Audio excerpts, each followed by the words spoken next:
Welcome to the Lookouts training session, Critical Incidents at Work with Amanda Thiessen. My name is Sarah Kift and I'm your host for today. You can see a picture of me and my little daughter there on the screen. So now the best part, I'd like to introduce our instructor for today, Amanda Thiessen. Amanda specializes in helping individuals and organizations manage workplace stressors and make positive changes. As a stress strategist, Amanda works with individuals through the process of inquiry to support people in gaining clarity and finding solutions to challenges. She offers a range of workshops to organizations to facilitate the creation of safe, supportive, and positive work environments. And having worked for over 15 years in the nonprofit world, she has first-hand knowledge of the kinds of experiences that exemplify working in frontline capacities. And her experience also includes working in the areas of addictions, victim services, mental health, and developmental disabilities. And you know, although Amanda has a BA in psychology, a bachelor's of social work, and an MA in theology, her greatest accomplishments remain being a loving partner, a devoted mother, and a good friend. So welcome, Amanda. It's so great to have you with us today. Thanks, Sarah.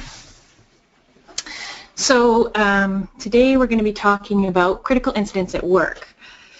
And before we really jump into the meat of the webinar today, I wanted to kind of check in with you, and I'm wondering if you can just type in a few words around what you're hoping to get out of the next 2 hours.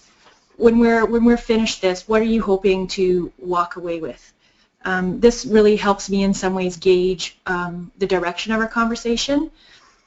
And I just wanted to also let you know that from my perspective, like, you know, when I started working in social services, it was the late 90s, and there was no language around critical incident. In fact, a lot of what happened was silence around it, and sometimes shaming. There was a culture around being tough, and I'm going to talk about that more later on because I think that's still prevalent. But my hope is really that you'll walk away with some really concrete ideas about what you can do for other people who are experiencing critical incidents, and what you can do for yourself, as well as kind of chip away at some of those underlying things that keep us silent around maybe pain we experience that's more psychological. And I really want you to be able to make the connection at the end between a critical incident wound and a physical wound, because it's the same thing, but we shame one and we don't shame the other. So I'll be talking about that a little bit more as we go along. And Sarah? Just a few responses here to things people are hoping to learn. Some of them include, you know, important things, learning something new, different types of resources and supports for workers, and the process of reporting, investigating, and debriefing, as well as how to assist colleagues through incidents. Cool. So all of those we're definitely going to cover within our webinar. One thing I wanted to touch on is the language we use around critical incident. So someone mentioned investigating and debriefing and those kinds of things. Debriefing, critical incident stress debriefing is a really technical term. It was come up with by a guy named George Everly, who's kind of the leading guy in critical incident. Very formulated process that he takes a group through, and sometimes individuals through, and it has to do with going through the incident and all those kinds of things. And we're not actually talking about that. There's some research around that that's a little bit, you know, they're not really sure if it's actually helpful or not helpful, and so on and so forth. And they really want trained people to do that work, that debriefing work. So what we're going to talk about is more what you can do as a worker to support someone, and what you can do for yourself to really walk away from it and be able to bounce back. There's a metaphor I use later on that's around sort of if you can imagine a tree, and the tree bends but it doesn't break. And that's the kind of imagery I want you to think of when we talk about you in a critical incident. So it's poll time here. And there's going to be a poll that pops up on your screen. And I do believe that this is a poll around getting a sense of where you're coming from. And this will help me in how I talk about things and what kind of information I offer to you. So the question is, what's your role in critical incidents? Where do you find yourself dealing with them most, or managing them, or supporting them? So let's take a look at the results here. Looks like a large majority of you are frontline staff and you're experiencing these things for yourself. And we've got a fair bit of experience with organizational leadership and also managing. But as well, really, seems like a lot of us have actually experienced a critical incident. Mm-hmm. Yes, it's not uncommon. In frontline work, I think sooner or later you experience something. Yeah. So let's try and figure out what we're talking about here. What kinds of things do you think of when you think of a critical incident? And you can type this in if you'd like. What we're going to be, the way we're going to frame it today is as an unusual event. So this is an event that happens that's outside of your normal work experience. It's a singular event, and it overwhelms your capacity to cope. So it has an emotional impact on you. This is often a negative emotional impact, but there is such a thing called post-traumatic growth. And post-traumatic growth means that when something really traumatic happens to you, you can walk away from it, you can reframe it in your mind and walk away from it with a really meaningful outcome. And it's kind of a new part of post-traumatic incidents and recovery that researchers are looking at nowadays. So while it is a negative impact, there's also this other piece that I'd like you to keep in mind. And I also don't want to minimize the experience of a critical incident by saying, you know, there has to be something good that comes out of it. I don't think that's true. I think sometimes critical incidents are just hard, and we just go through it. And I want to offer that to you so that you don't feel like you have to create some meaning out of it or something positive has to come out of it. The last part of the definition is that it challenges your way of coping, and that the things you've done to cope with stress in the past just aren't working anymore. So when we talk about critical incidents, we're talking about one event that has a pretty huge emotional impact, and that emotional impact overwhelms your abilities to cope. So let's think about the kinds of events we're talking about here. Some of you have mentioned that you have experienced critical incidents, and I'm wondering if you would put those into words. Just type them in kind of one or two words. You don't have to go into detail about the event, but sort of the things you think about when you think of a critical incident. I definitely, the first word that comes to mind for me is stress. Yeah, yeah. Or just a feeling of adrenaline, right? Yeah. Things are kind of going a bit sideways. Yeah, and it's a particular kind of stress. It's not that accumulated kind of stress. It's that adrenaline, like you said, where you're full on right away, right? Yeah, it's kind of that idea of being 0 to 60. Yeah, yeah, yeah. That definitely fits into the category of critical incidents. And I'll kind of give you guys some ideas around what we talk about when we talk about critical incidents. So yeah, sorry, Sarah, go ahead. No, there's just some responses rolling in. Yeah, great. So for one person, the word that comes to mind is defensive. Yes. Kind of just. So that feeling of being vulnerable. Yeah, yeah. And you have to defend yourself. Yeah. Yeah, and then someone shared a specific situation of having a well-known, friendly client pass away. Oh, Finding yes. out about that. I know I've had that experience. You walk Yes. into work and someone isn't there, and it's hard to deal with. Yeah, absolutely. Yeah. That absolutely fits into what we're talking about today. And also, suicide attempts, threats of violence. Yes. Yes, actually threats of violence is a really common one. And we're going to, critical incidents are really can be around violence a lot. So when we talk about violence in the workplace, we're talking about assault by a client, an assault by another employee, threats of bodily harm or injury. It can be a suicide of a coworker or a client, or a death, as somebody typed in. It could be that somebody gets really badly hurt because of another employee's negligence, or somebody just gets hurt badly. Sometimes there's large accidents that happen in the workplace, so those kinds of critical incidents are typically like fires, or they tend to be more in factory kind of work settings. Another thing that we can think of that kind of can broaden our scope around critical incident is natural disasters. So things like earthquake, we're always hearing in BC here about this big earthquake that's supposed to happen. So things like that can also fit into our idea of what a critical incident is. And there's some other ones that we don't typically think of critical incidents, but they really are. So those are things like maybe there's an employee you work with or a coworker you work with who you're close to and they become really sick. So they're hospitalized for something or their illness is terminal, and you can really experience that as a critical incident. Or maybe there's a major layoff within your organization, and those can be experienced as critical incidents for people as well.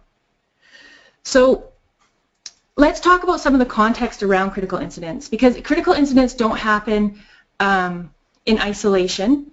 They happen within the context of who we are and where we're working. So I want to talk about some of the things that are protective and some of the things that can make us more vulnerable to critical incidents. The first slide we have here is your personal context. So your personal context, one of the things that's really come out in research is that age is a significant factor in critical incidents. So the younger you are, the more acute your reaction is to a critical incident. And that goes along with experience and training. So part of the age piece is around developmental, so what's going on with you developmentally. But the other piece is just around experience and training. So if you are well trained to manage a critical incident, or an incident, it may not be a critical incident to you. So for a lot of police officers and ambulance attendants, they're actually trained to deal with incidents that create high stress. So they're not affected, they don't experience it as a critical incident. Whereas for us on the front lines, we don't have that training. So if somebody ODs or somebody pulls a knife or these scenarios happen to us, we don't have training around that. So then we experience it as a trauma, as a critical incident.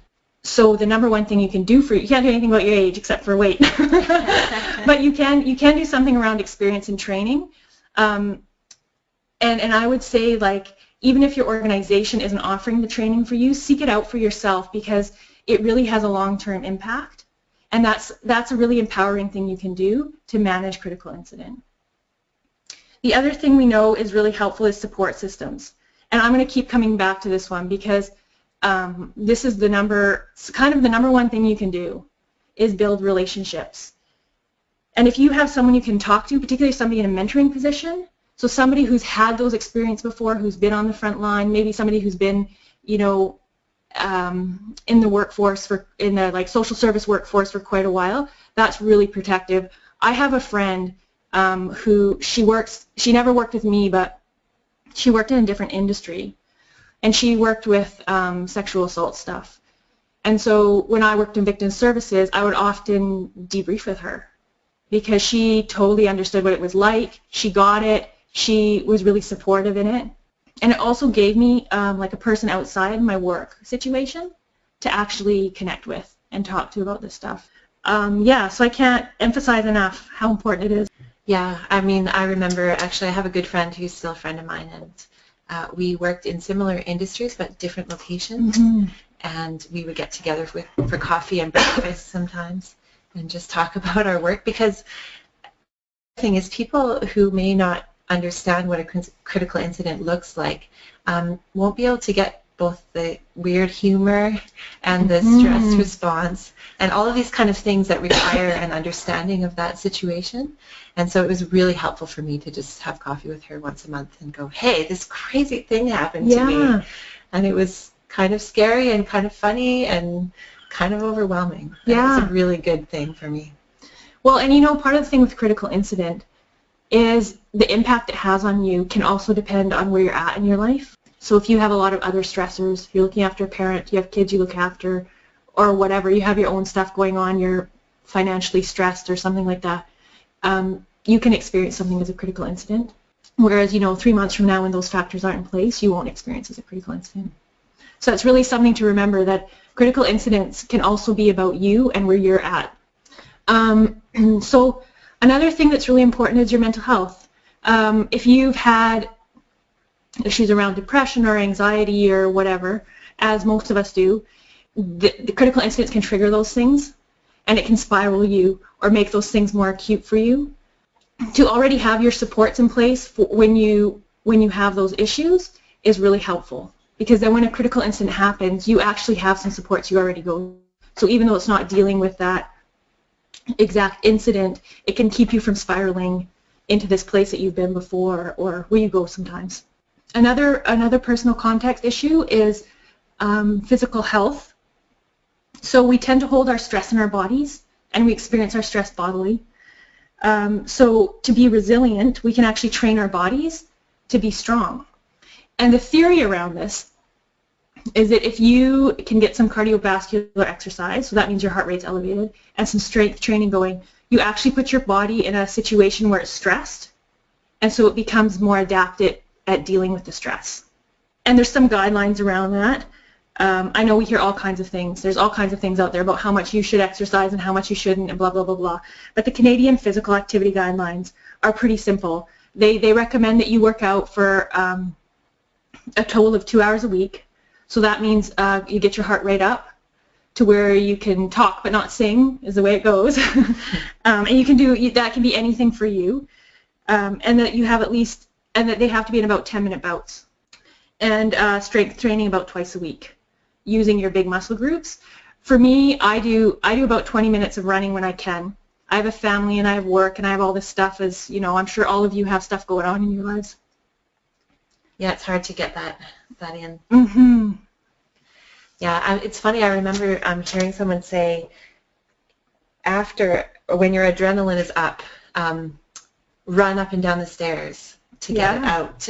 Yeah. So I've had lots of experience dealing with critical incidents, and often my adrenaline spikes. Yes. And they said, as soon as you can, just burn that off. So that's an interesting way. And did you find that worked? Yeah, it helped me. I remember once, this is not kosher, but I actually ran into the back, the kitchen, and I ripped a cardboard box into pieces. Yeah.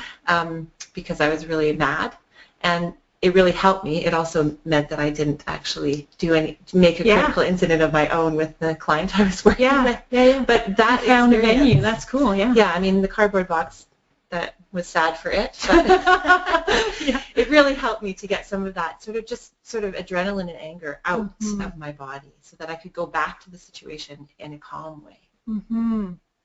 Yeah, it's so important. The last one here in the personal context is your culture and traditions. So these can be very protective.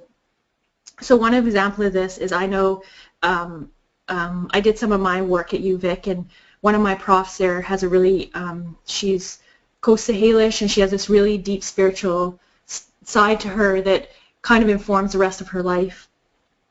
And she talked about the medicine wheel in her life. And I was thinking about in the context of this, because the medicine wheel can be about balance. And if you've had a critical incident happen to you, sometimes it sends you outside of balance. So if your tradition is around the medicine wheel, it could really help you bring back that balance into your life. For myself, my own spirituality, I spend time meditating, and it really helps me rebalance, because it gets me in touch with what's actually going on in my brain and my body and my heart, really, like my emotions as well. So just something to put out there to you. The other context you want to think about is your organizational context. And I want to tell you a little story here. When I was first working in social services, I was working in group homes with people who had disabilities.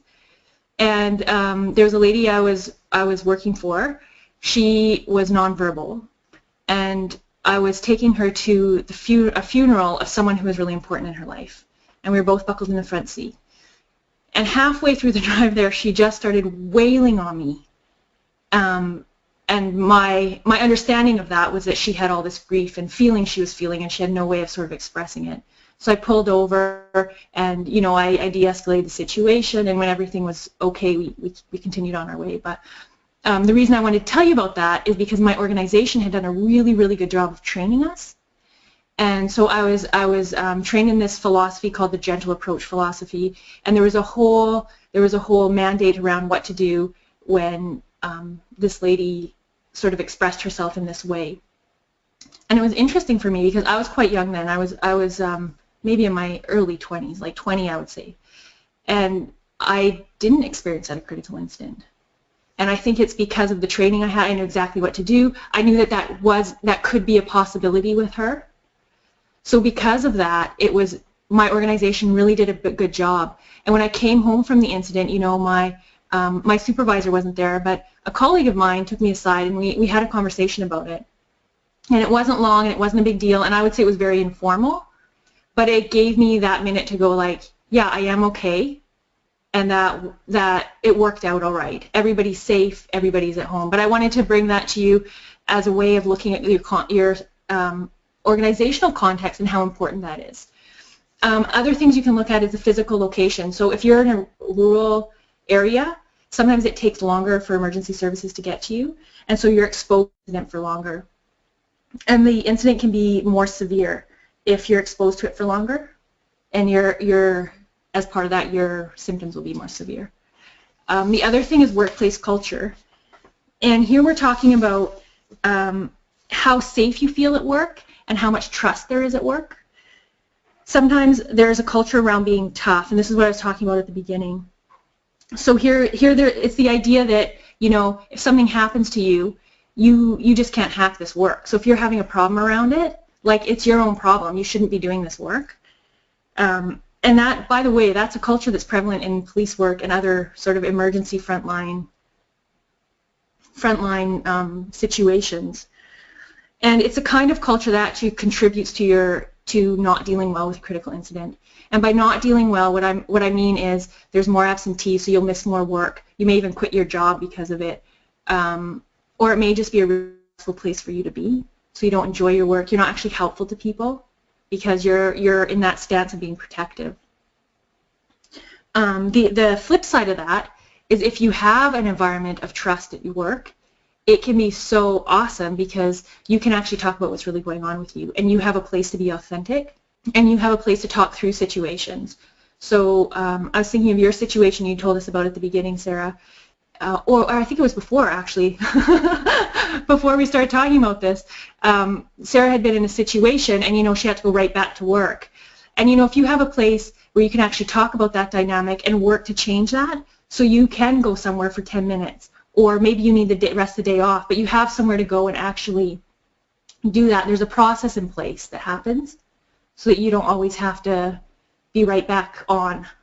Yeah, and for us, I needed a break, but I was a server, so I actually was in the middle of serving lunch to about 200 people when my critical incident happened. And because of that, we began to change the way we did things. So we always had somebody else available who was able to be pulled off what they were doing and come and fill in for the person who was out in the front. Just for 10 minutes you could go for a walk or debrief or fill out a report or do what you needed to do. And so that was a change that happened in our workplace that was really helpful. To know that you could step out and take a moment. Yes, absolutely. Yeah. Yeah, and you know, another piece of that workplace culture, so part of a critical incident is that it feels really out of control. And so as an organization, something that's really helpful to frontline workers, and I don't know, like, I know most of you are frontline workers, so you can think about this as, is this kind of offered in my organization, but that you're in control of the story. So if something big happens, a lot of times there's gossip around what's happened or who's done what to whom and how it happened and how it should have happened. And, you know, leadership sometimes has a responsibility to let people know what's going on and be transparent around it so there's not that gossip and that negativity. But the person who it happened to really needs to be in control of that story. And if you have trust in a culture, then that person can be in control of that story. And that helps the person regain their footing after a critical incident because they're regaining that control, right? They're controlling what's being said. The last thing you want to think about in a sort of organizational context is your support procedures. So by that I mean policy and procedure around critical incident. So we're looking at what's the plan. If something happens, what's the organizational plan around it? And if something really big happens, what's the organizational plan around it? It could mean that the board of directors come up with a plan, and the management work with it to create a strategy. People are trained in it. They know what's what. So there's kind of like three lenses here that we're gonna look at, or you could look at, I guess, at a critical incident. One is a lens of helping someone else. So if something happens to your coworker, what can you do about it? The next one is for you. If something happens to you, what can you do to help yourself before and after an incident?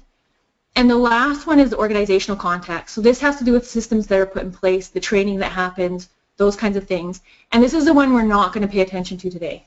We're going to focus on supporting someone else and supporting yourself, basically.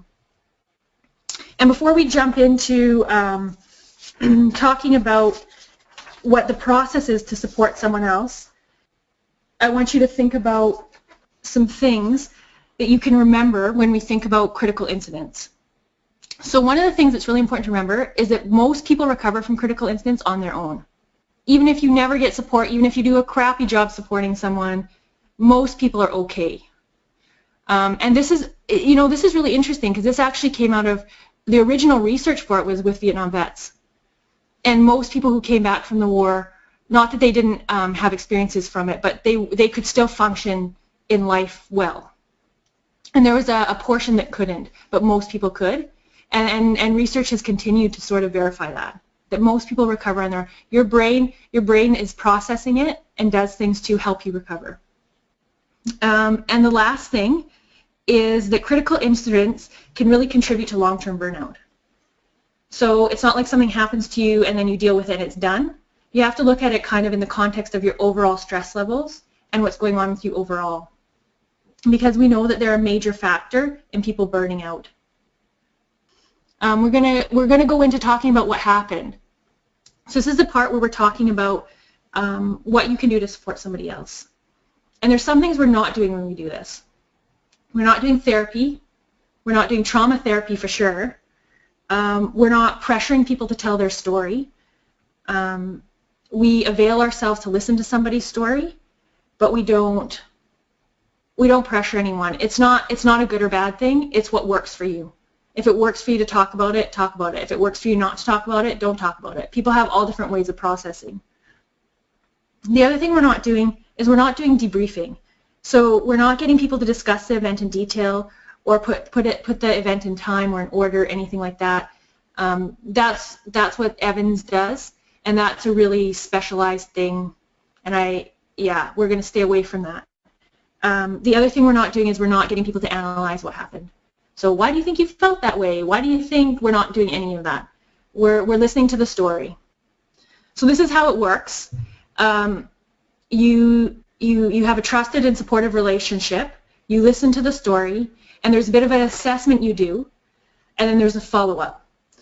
So the listening to the story part, we're going to talk about some key things in listening to the story and how you can really listen well to somebody's story. The assessment piece is around, there's certain things you're looking for in the story that if they're there, you really want to connect people with help, because that means they're not doing well and they probably won't do well.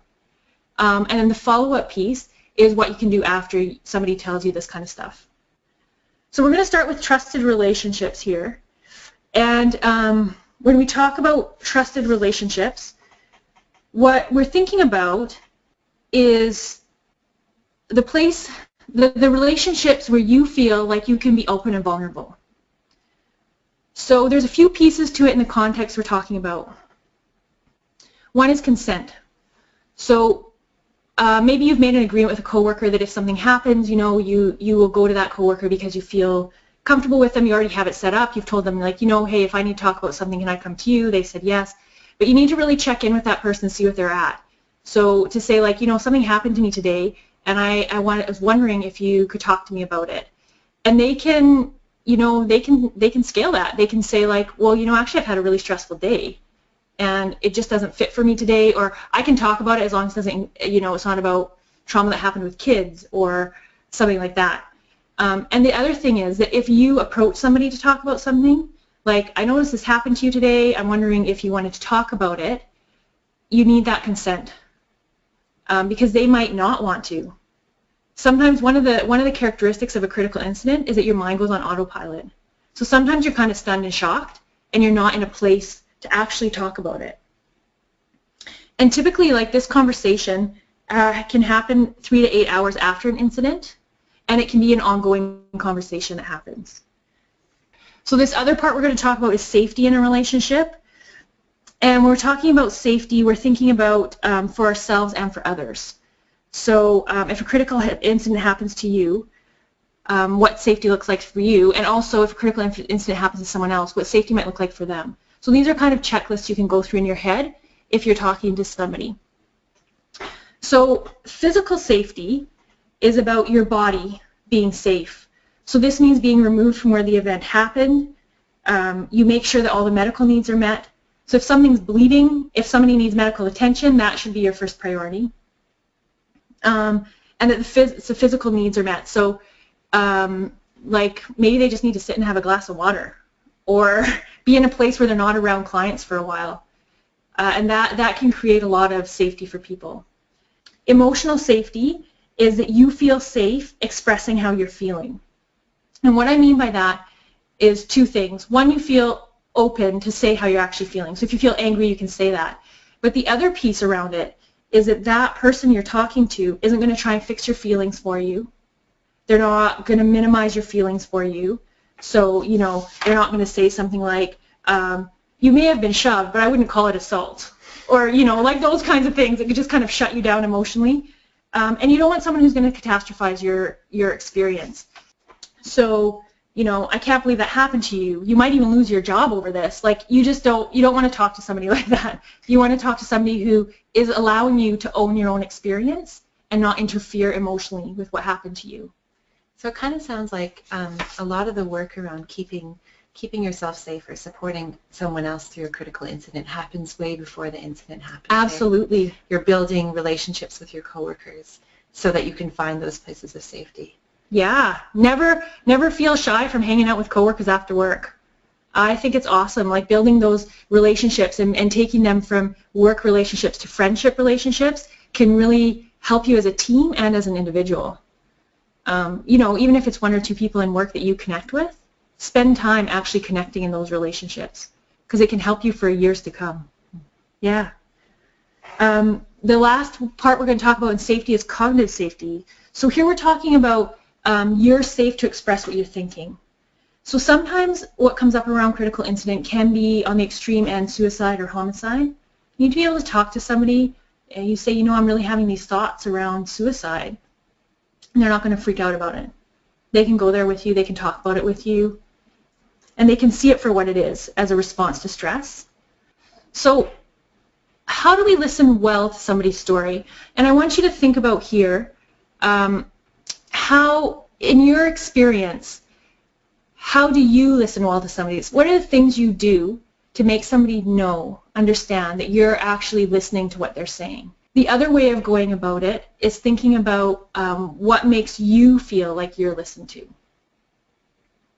So I know for me, it's somebody who can actually talk to me about it. So they ask questions around it. They're curious to know what my experience was like, and they can tap into the emotional content of what I'm saying, not just the story. Mm-hmm. Sometimes, yeah, I think those are the major things for me. What about you, Sarah? Yeah, I think I find that I agree with you on the curiosity piece because I really do actually want to tell that story and share those details. And I definitely feel safe when I know that somebody's just sort of actually looking at me. I mean, we talk about this a lot in the context of just basic listening in today's culture where our cell phones are always sort of calling to us. But for me, I really value that presence. And that attention, and they don't necessarily have to say anything or fix anything. It's just that they're actually showing me through their eye contact and their physical presence that they're listening, they're present with me in that story. And it looks like people are really responding to this as well. This idea that somebody has empathy for you, so they're kind of feeling it with you, as well as that facial expression, the eye contact, and also a really important one, which is paraphrasing. So it sounds like you had a really tough time today. That sounds like it was really hard. Or what I'm hearing is you're struggling right now. Those are really valuable ways that I feel. And lots of people are checking in here to say that they feel listened to. That's great, yeah. That's actually one of our first things in talking to somebody about what's happened to them. It's to reflect back to the person both the content and the emotion of what's going on. So what's a person trying to convey emotionally? And how is that emotion being expressed? Like it could be they're just expressing it through their body. So, you know, their fists are clenched, they're hunched over, whatever.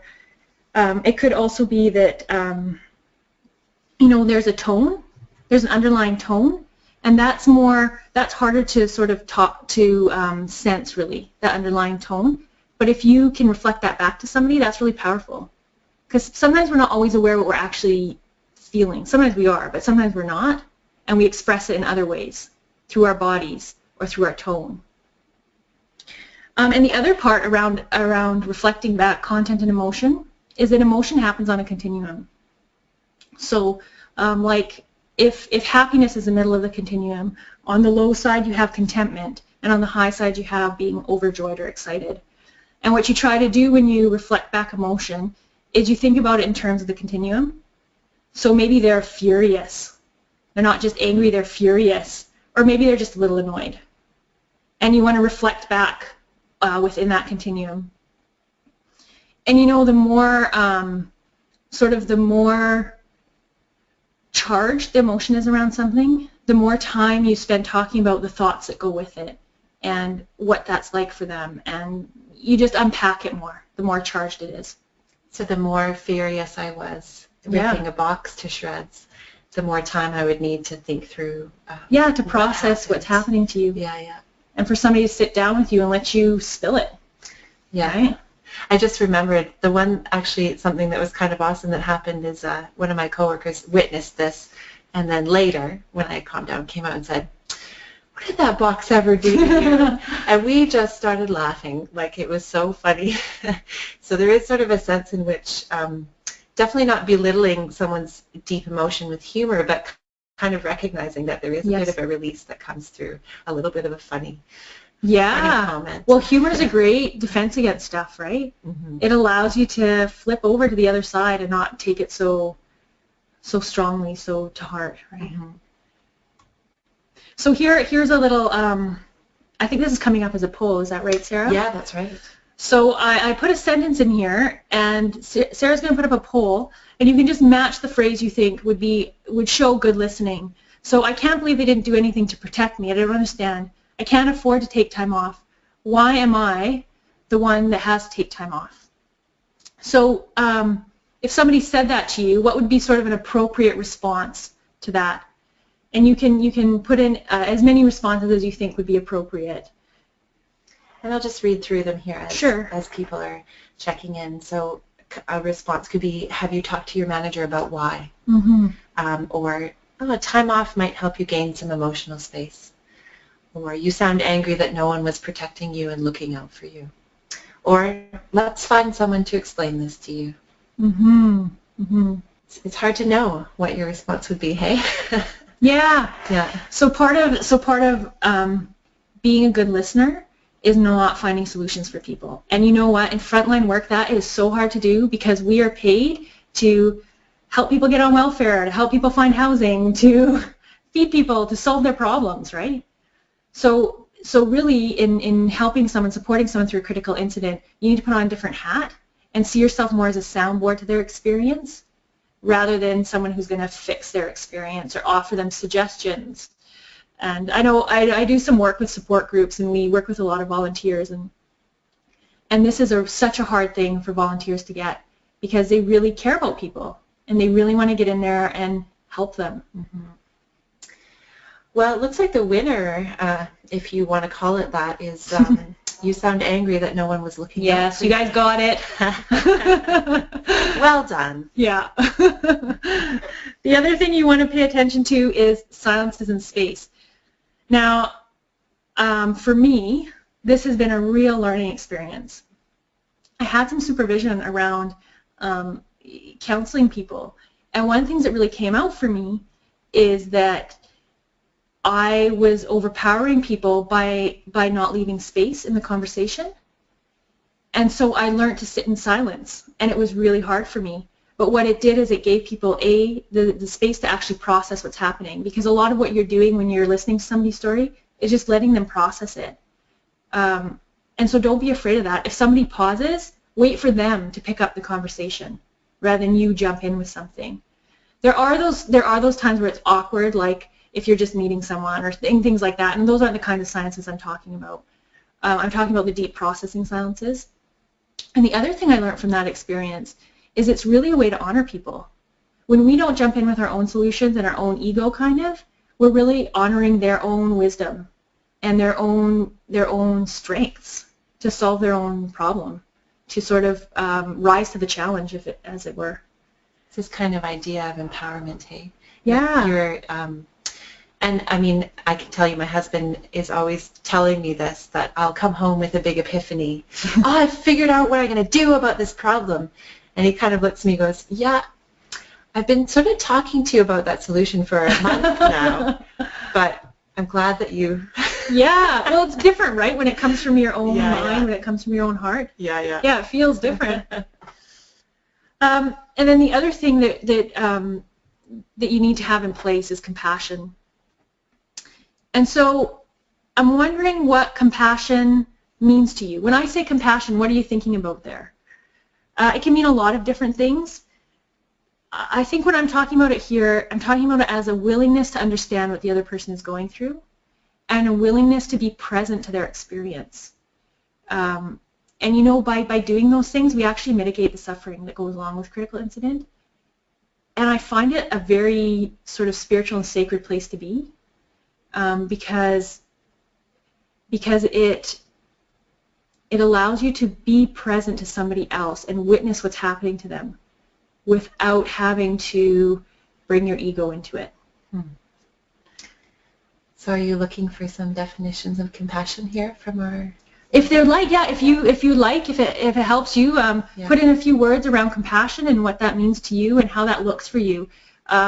You know, one way you could do it is kind of visualize talking to somebody about a critical incident, and how would compassion manifest in that interaction? That's one way to kind of go about it. Yeah, you know, when I think about compassion, I think about the idea of understanding that somebody might not be able to do something because they have a good reason.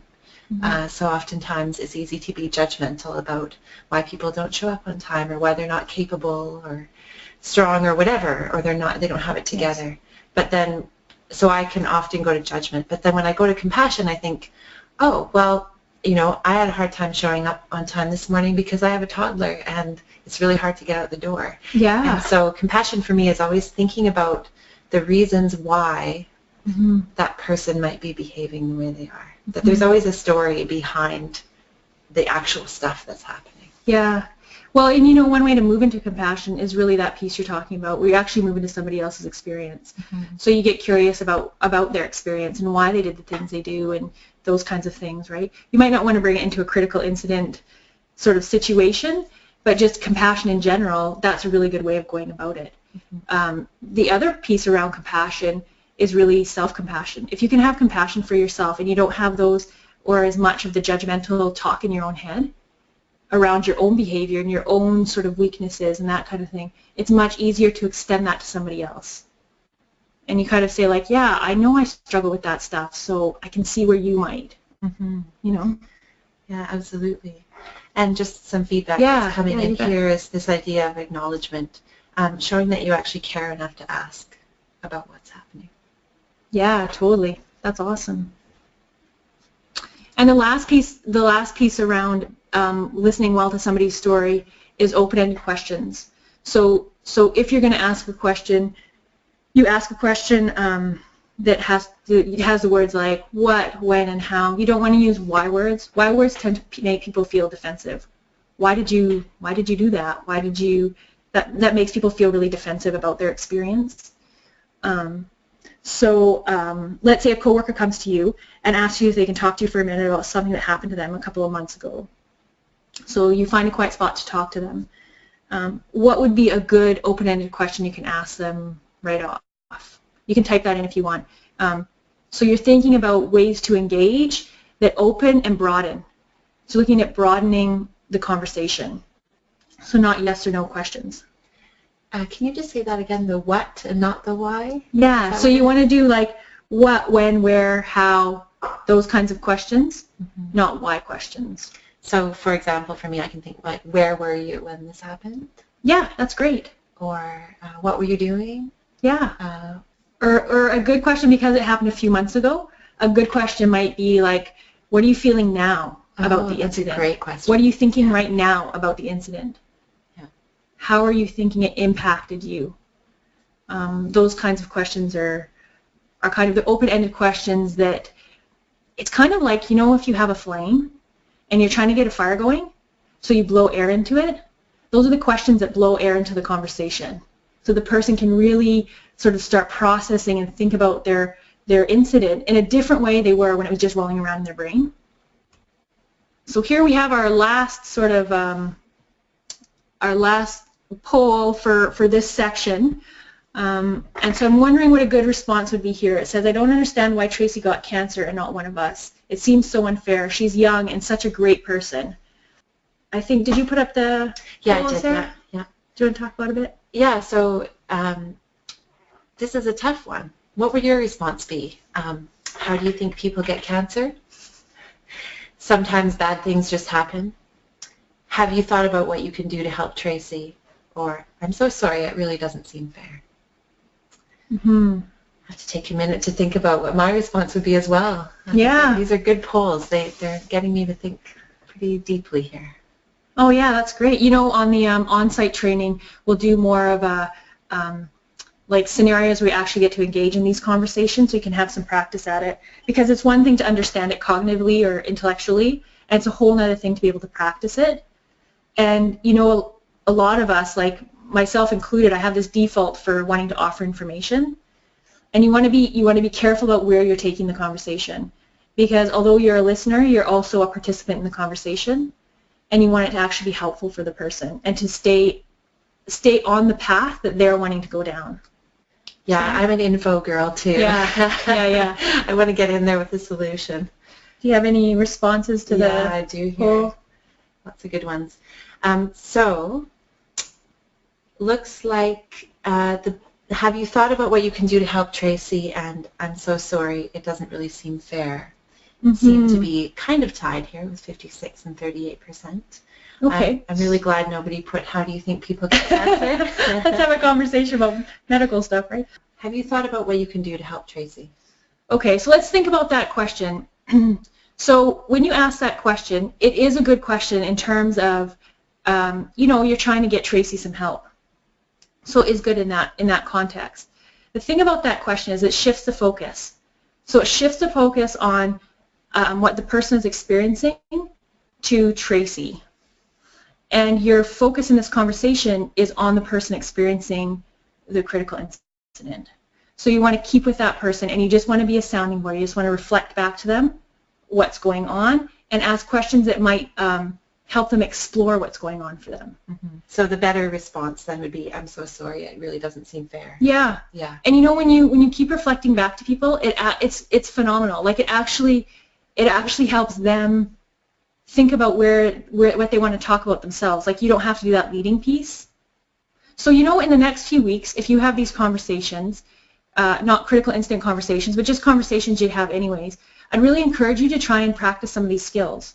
So try holding your tongue and you know, just reflecting back to somebody or helping them or asking exploratory questions instead of offering advice. I know for some of you, your jobs are such that you have to offer advice, and that's cool. You know, I'm not talking about those conversations where it's your job to do that. I'm talking about other conversations, maybe with friends or coworkers, where they're telling you a situation in their life. And instead of just offering and fixing and doing all those things we instinctively do because we care, to reflect back and to maybe offer some questions around exploration of what they're feeling and thinking. And that's a way you can practice. Oh, we just did that. Okay, so we're going to move into the assessment piece here.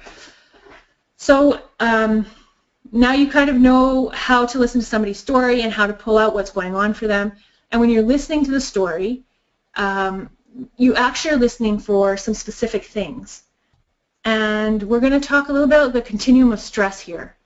So there's eustress. Eustress is really positive stress, and it's motivational. So if somebody's experiencing eustress, you don't need to intervene in that. That's a good piece of stress. Most people won't be experiencing eustress from a critical incident.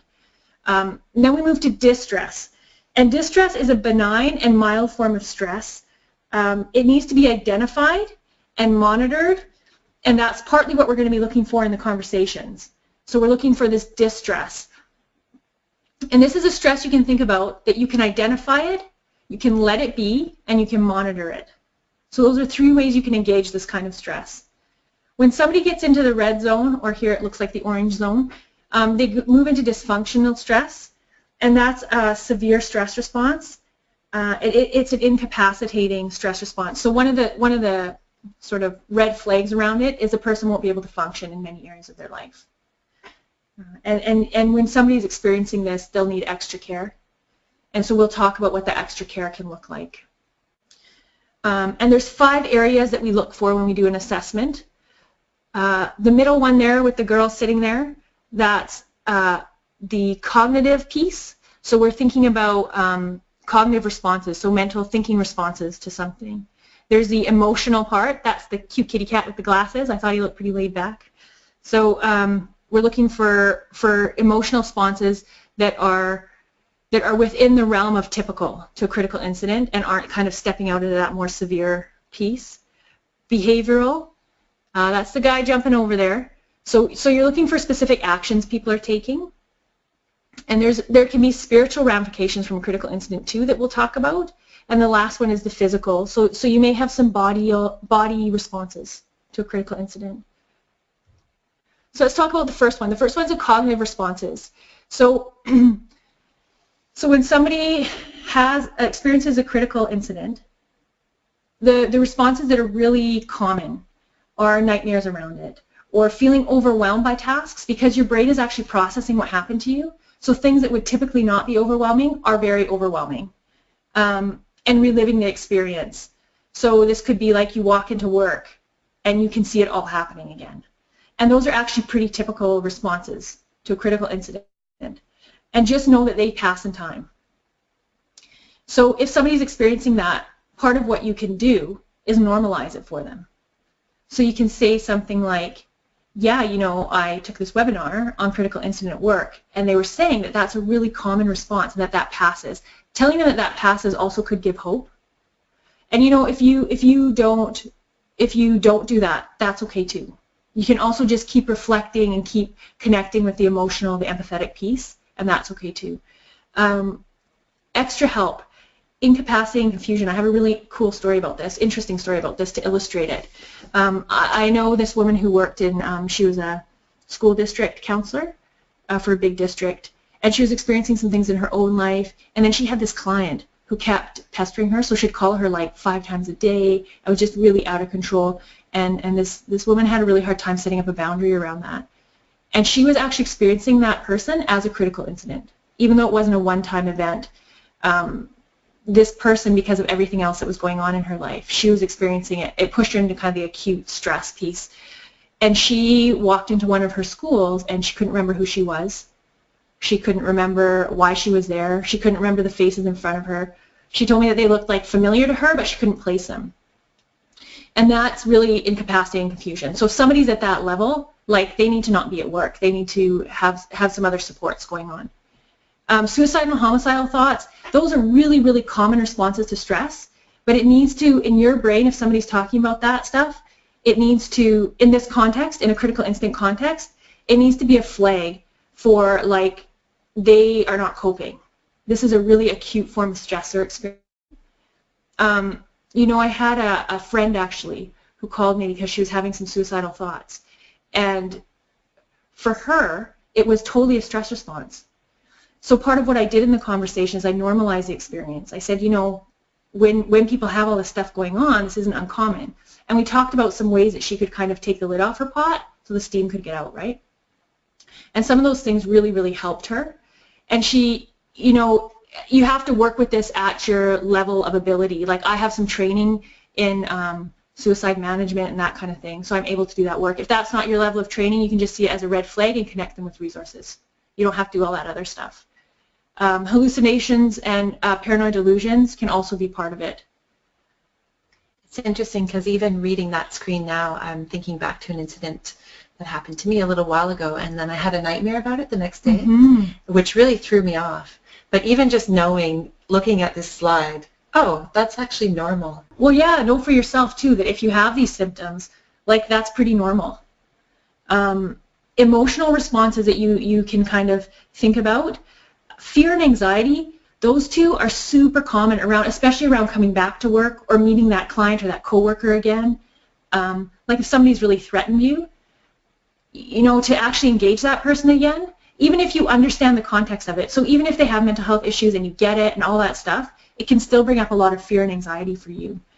Sometimes there's sadness and grief, and that has to do with this feeling of you lose a part of yourself. So maybe there's assumptions you've made about your sort of mortality or the trust you have with clients or things like that, and there can be some real grief and sadness around that. Or if there has been a suicide amongst your coworkers or your clients, or there's been another kind of death, the grief and the sadness are really common responses, emotional responses to that. Anger can go in all directions. Anger is like a crazy, I don't know what. So people can be angry at themselves, at their coworkers, at their organization, at the government. It can go in all kinds of directions when stuff happens. If you couple grief and anger together, it can be really raw. So you or the person you're talking to may experience just really extreme kind of feelings of anger, and that's normal, believe it or not, unfortunately. And then the other kind of emotional response is frustration and irritability. And I think mostly, sometimes that happens, it comes out at work. I think more commonly it comes out in our intimate relationships, the places we feel most safe. We tend to be most irritable and frustrated. And sometimes it helps to, so I'm flipping it a bit and I'm talking about it as if a critical incident has happened to you. But sometimes, our loved ones don't always understand what the implications are of our work. And to be able to have that conversation, like, this happened to me at work or something happened to me at work. And so my expectation is that I'm going to feel this, frustrated and irritable or sad or whatever, and kind of have a conversation around that with them, because they're kind of left in the dark sometimes. My partner is a teacher, and when he started dating me, I had to actually not talk about work with him because he experienced it quite traumatically. So what I started to do is, if I had something that I was having a hard time processing or dealing with, I would just let him know that that's the place I was in, instead of going into the story. And I left the story for people who I had, who were my support people, kind of, who understood my world. Yeah, I think that's a really good point. Again, it comes back to this idea of building those supports, putting them in place so that you can respond well to a critical incident. I know with my partner, he just knows that there are days that I'm just going to be off. Yeah. And he's okay with that. So instead of him reacting to me being irritable and frustrated, we've had a conversation around, there's a reason for that. Yeah, totally. And he lets me be, because he knows that there's a reason behind it. Yeah, that's awesome. If you can set that up, that'll really help you gain some traction and resiliency as well, because you don't have that other battle to fight when you go home, right? So the stuff you're looking for in the emotional responses that should indicate to you that you need to get this person help is if they're so depressed they can't get out of bed, or they can't eat properly, or kind of like do those functions, that are the general things you need to do to have a life. If somebody's having really extreme panic attacks, so maybe they're calling in sick because they're afraid they'll have a panic attack, or they've had a few and it's just been such a bad experience for them, right? So post-traumatic stress is another thing you're looking at. And when we talk about post-traumatic stress in this context, what we're looking for is just that these symptoms are ongoing. They've gone on for too long, or they're too acute, so the person isn't actually able to function within these symptoms. And then the other piece is affect numbing, and that's a really interesting one. So somebody might be telling you a story, and you're thinking like, wow, if this happened to me, I would be, I'd having some pretty like strong emotions around this, and they're flat. That's a really big indicator to you that they need extra help. So that kind of, it was no big deal, or? Not the no big deal. That can be minimized. That can be trying to cope. It's more like their facial expression is flat. Oh, okay. Or they're telling you in a tone where you're feeling like their tone is really flat. Mm-hmm. And you have to be a bit careful around that, because some people are just more emotive than other people. So that goes back to the relational piece. Like, you really need to know who you're talking to and what their normal levels are. Yeah, that makes sense. Yeah. Behavioral responses that are normal or not normal. I don't like to say normal because it's all normal, but typical, I should say, is to avoid to avoid things that remind you of the experience. So this could be avoiding a person or a place or whatever. It can be things like sleep disturbances, not being able to sleep, not being able to fall asleep, those kinds of things, or not being able to eat, or overeating. You know, just kind of like you're looking for the imbalances, and then you're looking that they're not getting too extreme. So, you know, if the person still can't come to work after 3 months, there's an issue there, right? Or if the compulsions that they're getting are so immobilizing that they can't function.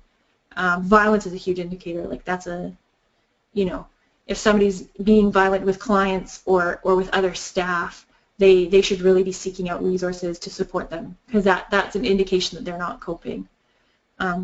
Or if they're being really impulsive, let's say somebody tells you that they just racked up their visa and they just went and blew a whole bunch of money, like that's probably a pretty good indication that they're not coping. Or self-medicating. So self-medicating can look like using alcohol and drugs more than they normally would, and maybe they're using drugs as well. It can mean using a lot of coffee or energy drinks. The spiritual responses that are within the normal realm of sort of a reaction are questioning your faith or questioning God's actions, the things you're looking for where you want to really connect somebody to faith supports, or if they stop practicing because this event has been so disturbing for them, or they start projecting their faith onto everybody else. That's a big indicator too. Yeah, I can think of someone I know well who experienced some trauma and a critical incident and then became extremely religious and very proselytizing. Yes. So everything they did was about their faith and about making sure that other people knew that they also were in need of faith. Yeah. And that was definitely a red flag that they needed some support and help to deal with the trauma. Yeah, thanks for that. That's a good example. So we're just moving into the last one here. This is physical responses. And what I would say about physical responses is if somebody's experiencing any of these, so they're not eating properly, they're not interested in sex at all where normally they are, they're getting headaches or muscle pains, or, you know, sometimes these events can suppress our immunity. So, so just encourage them to connect with a doctor. That's the best place to go with physical stuff, even though it is linked to body, like the overall body things. Best place to go with that. If they're really experiencing extreme symptoms like chest pain, unconsciousness, dizziness, numbness of body parts, or an inability to speak or be understood, you know, digestive changes, those kinds of things, that's like their body is telling them that they are not coping. And they may even need more than a doctor. They may need to go to the hospital or something like that, especially around the chest pain and that kind of stuff. I just had a question about timing. So we're talking about all of these responses that can happen. When do you see them normally surface, and what's the time frame for that? Yeah, so everybody's really different. Really, symptoms shouldn't last more than a few weeks, and if they do, you need to start helping people find resources. These conversations can happen anywhere after 3 to 8 hours after an incident kind of thing. Okay. Yeah. And it depends on the incident. It depends on how the person is experiencing the incident. And they might need to have a few conversations, and we're going to talk about follow-up. It's the next slide here. Because really everybody's pace is different. And I'm a fast processor, so for me, I can talk about things pretty early on. For some people, I have a really good friend who's a totally slow processor. I know that about her. And it just takes her a long time to kind of think about what happened and to connect her feelings to how she's feeling about that. You know, what that means for her, all those kinds of things. So it really depends on the person. The thing you want to avoid is talking about it in the autopilot stage, when people are kind of in shock about it, unless they really want to talk about something. But they're usually kind of like, you know, wide-eyed and a little hazy because their brain's still processing what happened. And again, that's an individual thing, hey, how long that autopilot can go on for. Totally. Mm-hmm. And depending on your experience and sort of like how severe the critical incident is, right?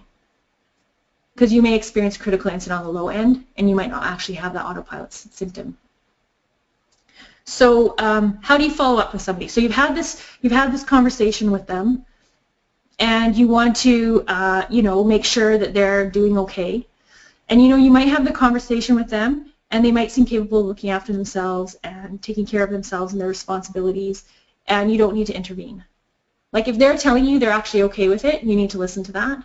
And if you see things later on, you can, approach a conversation around it. But Really, if they're telling you that, you don't need to do follow-up. That's all good. Maybe they just need to talk about it to, like, you know, process it a little bit, but that's all they need. If they want you to connect with them a second time, you're just doing a check-in with them. So how are you feeling about this right now? What's going on for you right now around that incident? And you just help them do more of what you were doing before. If you have to check in a third time, it's probably time to connect resources. Because really, especially with coworkers, like, your role is more as a friend kind of and a support. You're not going to be the main mental health worker there or the main medical worker or whatever it is. So you want to connect them with resources if you're feeling like there needs to be a third time. So what do you do if a coworker isn't actually coping? So you've done all you can, you've done the assessment, and actually you see that there are some things that, you know, the person is struggling with. Here's some resources that you can connect them with. Sometimes people have really good friends in their lives, and they just don't think of it. We roll around with these stories in our heads, and we just don't think about talking about it or connecting with somebody around it. But maybe they have friendships that are, you know, in industry friendships where they can go and talk about this stuff, or they have family members who understand. Some organizations have EFAP, which is the Employment and Family Assistance Program, where you can get free counseling, so you could connect them with that. Some people are connected to faith-based communities, so if they're having questions or kind of like a crisis around spirituality, you can remind them of their connections to that community and to go talk about it with someone who's appropriate. WorkSafe BC has this amazing program. I highly recommend it. And you have to call them within 3 weeks. It has to be a singular incident that's happened to you, but they will offer you 6 sessions of counseling for free around that incident. So it can be, and it doesn't have to be something that your organization thinks is a critical incident. It can be just something you think is a critical incident, and you can call them and get help for that. And what they do is they refer it out. So you call them and they do a bit of a like over the phone assessment to see if you're appropriate for the program. But then they actually send you to counselors or social workers who are qualified to deal with critical incident. And I just know that those counselors, and to get those jobs as being the counselors and critical incident people, you have to have quite a bit of experience in this area. So you will be talking to people who get it, which is good to know. The other thing you can connect them with is a crisis line. So if they're just needing to talk and talk and talk about this, they can talk to a crisis line. BC 211 will give resources. So if you don't know where to send them, you're like, man, I just don't know what to do with this person. It seems like they're really, you know, they really need some support here, and I don't know where to send them. You can call BC 211, tell them your situation, and they'll connect you to appropriate resources. They're really awesome about that. The other thing is if they are, you know, if the symptoms are very, very acute, you can offer emergency services or hospitalization kind of stuff. The other thing you can do is to encourage. And I know it sounds like a small thing, but when somebody's really hurting and in need of support, encouragement and instilling hope goes a really long way. So when I was preparing this, I was thinking about, okay, well, how does that actually look, right? And one way it looks, in the way that I was thinking about it, was invalidating the emotional experience of it. So that's one way. You can help them gain some control over their lives. So if there are places in their lives that they do have control, because this will all feel very out of control, and it's very scary for people usually, to, you know, to have hallucinations or to not know where they have the confusion piece or whatever those, or even cardiac problems, like that's very scary for people. So to kind of help them figure out ways that they do have control in their life, that can be really encouraging. Another way is to advocate for them. And what we're talking about here is actions that you can take that will help them connect to resources. But these need to be actions that they're okay with you taking on their behalf. So there needs to be a conversation that happens around that. It could be calling the doctor for them or making an appointment for them. And you know, as frontline workers, I know probably you guys are really good at this stuff. This is probably not the hard piece for you. And the other one is liaising. So that means you work with them to access a resource. And you can go as far as you want in this. If you feel that advocating or liaising or anything like that is out of sort of your role as a coworker with them, that's okay. That's totally fine. Don't feel like you have to do that process with them. You can stay in the encouraging world. Mm-hmm.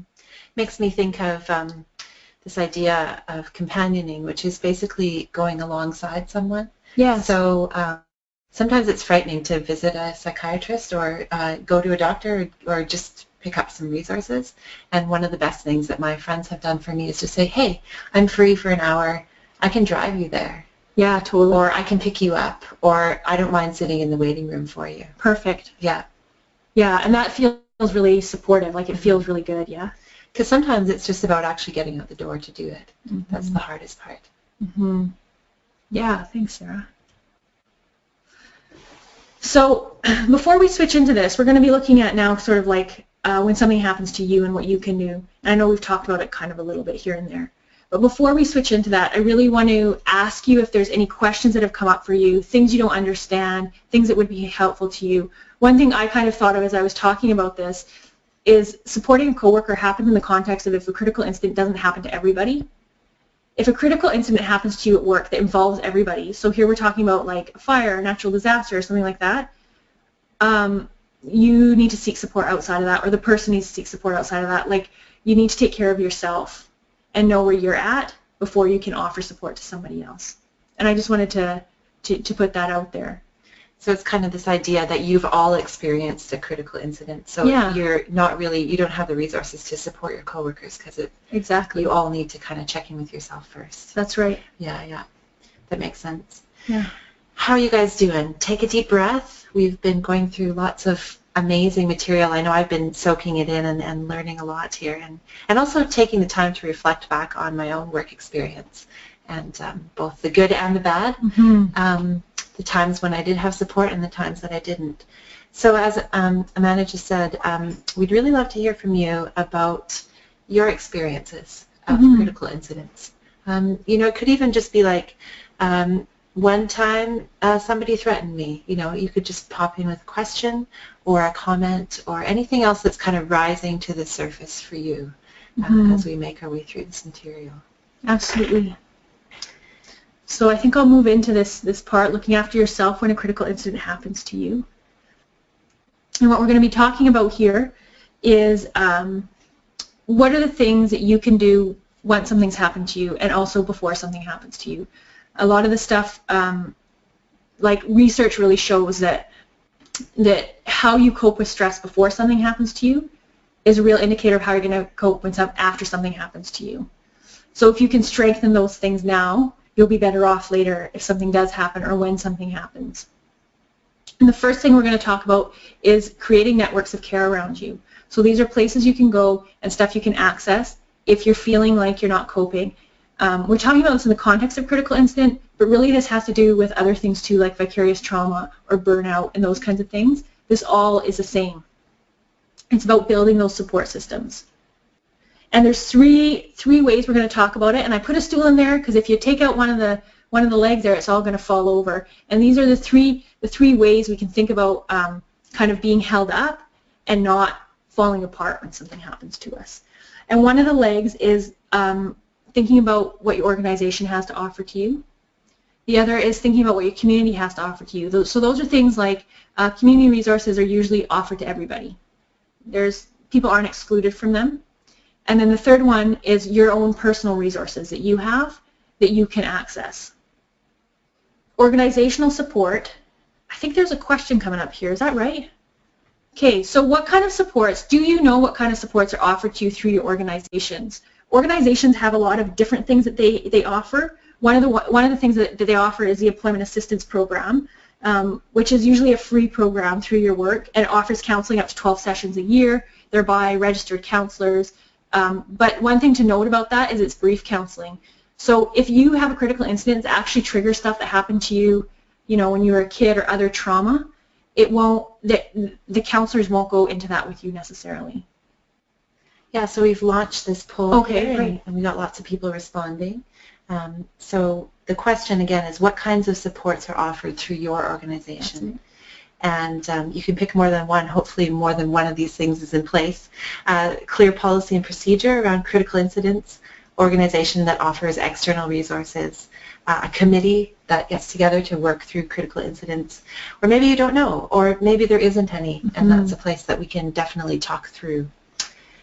And I'm really happy with the results of this poll, so we're going to put it up there on the screen.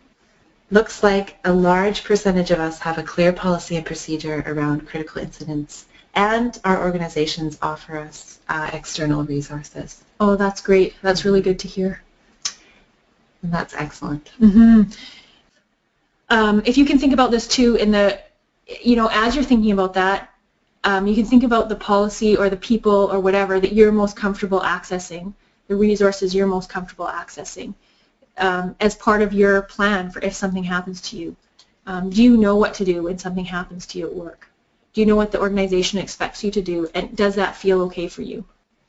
And one thing you can kind of do is think about who is it that you feel most comfortable talking to about work. And it can be a person in your work or just in your field. Maybe there's a name that comes up to you. And what I would encourage you to do is, maybe you already have a relationship with that person, you don't need to do this, but one thing that's helpful to me, or was to really ask this other person I told you about if they would be that person for me, that I could come to and talk about this stuff. Because sometimes, when stuff happens at work, it's often wrapped up in politics and other stuff that goes along with work, and it's really great to have that outside person who you know is gonna be there for you. The other part is community resources. So here we're talking about resources like going to your doctor, the crisis line, some of those other ones like WorkSafe BC. I can't highlight WorkSafe BC enough. I think if a critical incident happens to you, even if you're not sure if it was a critical incident, call them and see if you're eligible, because that's a huge resource that you can have for free. The other thing, I want to talk a little bit about free counseling, because there are some places you can get free counseling if you can't afford counseling. UBC, SFU, and I think Trinity Western University, they all have counseling programs, and they often will have free counsel, students counsel you, but they're under supervision, and they're usually people like us who end up going into counseling, so they have some skill around people work. And the other place you can go, I did this actually, when I was a frontline worker, I asked a psychologist if she would see me, and I paid her like $25 an hour. And a lot of people in the helping world will do things on a sliding scale.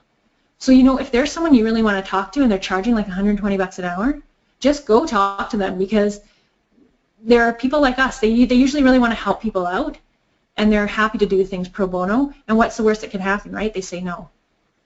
I think too sometimes in social services we're a bit hesitant to access counseling.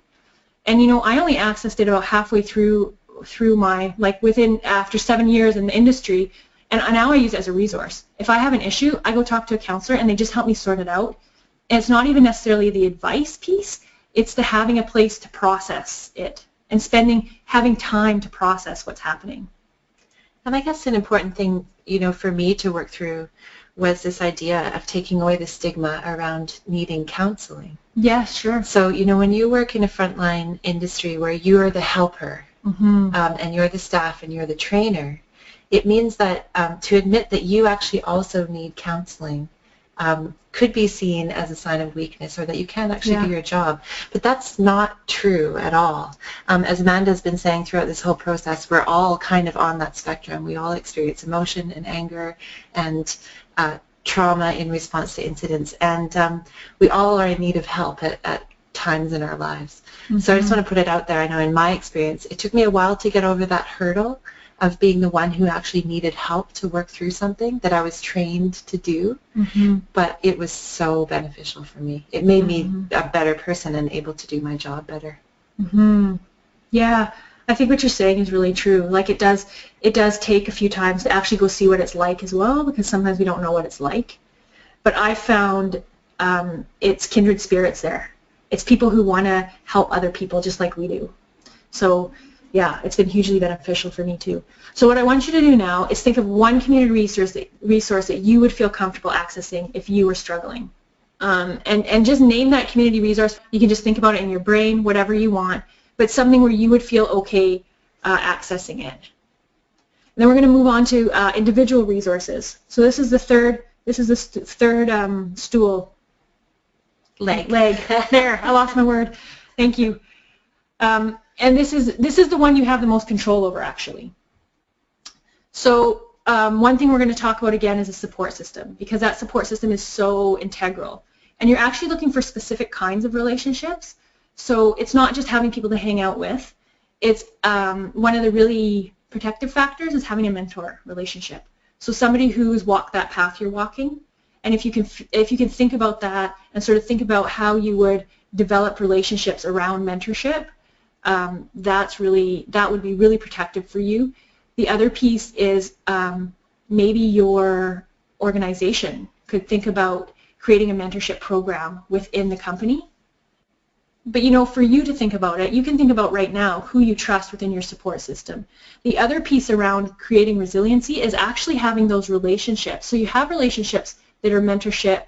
You have relationships that are supportive relationships where you can talk about what's happened at work. But the other piece to that is having relationships where you don't talk anything about work. You have relationships where you talk about hobbies, or you talk about, whatever you're into that's totally separate from work. So your brain's not always in work. Sorry, you have something to say, Sarah? Yeah, there's a good question actually surfacing here just before we go on about confidentiality. Yeah, great. So this idea that you have close friends either in a work context or outside of your work that you need to debrief your critical incident with. But I know in my workplace especially, confidentiality is really highly stressed. And for this person as well, it's a really important part of their professionalism and their organization. Can you talk a little bit about how you debrief with confidentiality in mind? Yeah, so that is a really good question. One of the ways you can do it is you don't give all the details. So you don't give names, you don't give that stuff. You're talking about your own experience within an event. So you don't need to go into detail about what happened. You don't need to do all that stuff. You're really focusing on your own experience. So how are you feeling about it? What are your thoughts like? You can also ask confidentiality from the person you're talking to. You can bring that up at the beginning, and you can ask them to keep it confidential. And really, I think it has to be about how comfortable you feel with talking about things and how confident you are the other person can actually keep confidentiality. With my friend who I rely on, we are totally confidential about stuff. And I trust her in that. I've known her for, 10 years or something. So I have this high level of trust. And we don't talk specifics. We don't talk names. We don't talk organizations necessarily. I mean, we know how each other works. But, it can be other stuff that's critical, right? So I would say really, if you keep the focus on your own experience and you don't divulge detail, you're within, it's ethical. Like you're still within that ethical realm of confidentiality. Yeah. I don't know. Do you have any thoughts about that, Sarah? Yeah, I was just thinking about this phrase that we talk about a lot in mental health work, which is not about me without me, which is hard when you're also a part of the incident that happened. But I know in my experience, definitely the names, so not giving any names or details, and just focusing more on, I had this thing happen to me today and I'm really worked up about it. I feel really angry, or I feel really sad, or I'm having a hard time coping. And, sometimes you can even change the names or the details, right?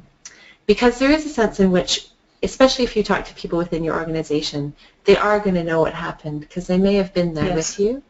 But I think there's sort of a human understanding that we are trying our best to deal with confidentiality requirements as well as talking about our experience. So that was a little bit muddy, but I guess the point is it's about how comfortable you are and then how much you think about not divulging too much detail, especially names. I think names are the big thing, really. Yeah, and I think a focus on you. So you're not talking about what they did and what da-da-da and all this, them, right? It's more like this is what I'm experiencing. This is why I'm not coping. This is what's happening with me. But even saying someone pulled a knife on me is enough to kind of then reflect on, and that made me really afraid. And I'm really stressed about that now. So hopefully that was a helpful example. So the piece here is around knowing yourself. So knowing how you deal with stress. What happens to you when you get stressed? I think that's our next question here. Yeah. What things do you do to cope with stressful thoughts and feelings? Knowing that about yourself. What are the good things you do? What are the things that might get you into trouble? So if you use, a glass of wine to relax at the end of the evening, which is no big deal, and suddenly you're drinking 4, like that's something really good to know about yourself.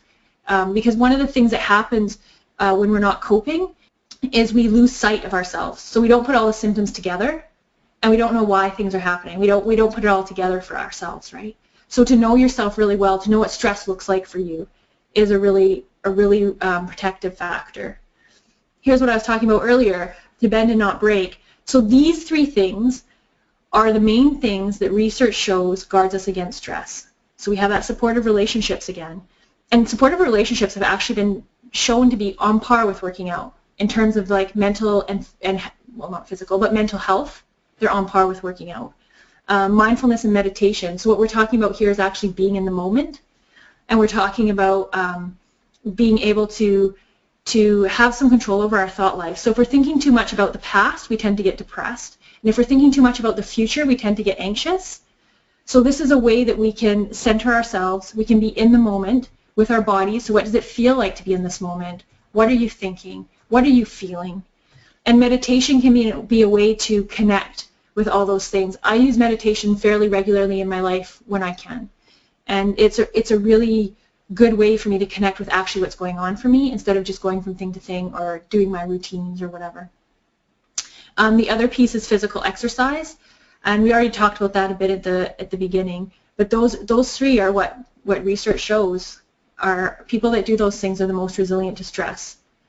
And I'd be curious to see what you guys do to cope well. Yeah. I know for me, physical exercise sounds like a really intense thing, but I just really love riding my bike. And so especially when I'm wrestling with something at home or at work, I make time to ride my bike, even if it's to the grocery store or to a meeting or to an event, because it gives me time to process. And so it doesn't necessarily have to be physical exercise in the sense of like a rigid gym schedule or I'm going to get this intense 30-minute workout every day in order to deal with my incidents. It's more like what are the physical exercises that get you moving and make you feel better. And for me, that's being on the bike. For some people, it's running. Yeah, and, totally. If you have any suggestions or things that just make you feel better and are able to deal better with life, feel free to type them in here. You know, hiking, somebody's saying. Yeah. Walking with your dogs is great therapy. Being in nature, being outside. These are all good things for us to do on a regular basis. Yeah, and to think about working them into our lives, like you said, regularly. That's great. So this is just the last little bit of our webinar here, and I'm going to talk about actually making a plan. So the first part of the plan is around, you know, your personal care. So you want to think about those things that you do to actually care for yourself. So it could be hobbies you have. It could be what we've been talking about right now, our physical life, our social life. Who do you talk to about stuff? That seems to be such a emerging and re-emerging theme here. So to actually have some names in your mind about who you can go and talk to about things. The other piece around making a plan is, oh no, the last one, sorry guys, I got that mixed up. So this one is about trusting relationships, which we've been talking about quite extensively. And then this one is about taking care of yourself. So what do you do right now to look after yourself? Is there a way you can do more of that? Or is there something you can add to that? You know, you kind of want to think about it in those ways. The last one here is what resources could you access if you had a critical incident happen to you? And we kind of talked about that a bit before. But these are the three main pieces of making a plan for yourself. So if you can answer these, then when something happens, you can actually have something you can go to and read through, because sometimes we're not always thinking the same way we are at this moment when something happens to us. That's the bulk of our teaching part of the webinar. And I'm wondering what your key insights are from the webinar. What is it you're going to walk away with today? Yeah, and I mean, that's a big question, and you can take a minute to reflect. I know for me, it was really interesting to think about this idea of 3 to 8 hours after an incident has occurred as a time frame for responding, because oftentimes, in my field anyway, everything is so immediate, right? The incident happens, there's a lot of drama, you know, security might be involved or other parties, and then people just want to debrief it right away.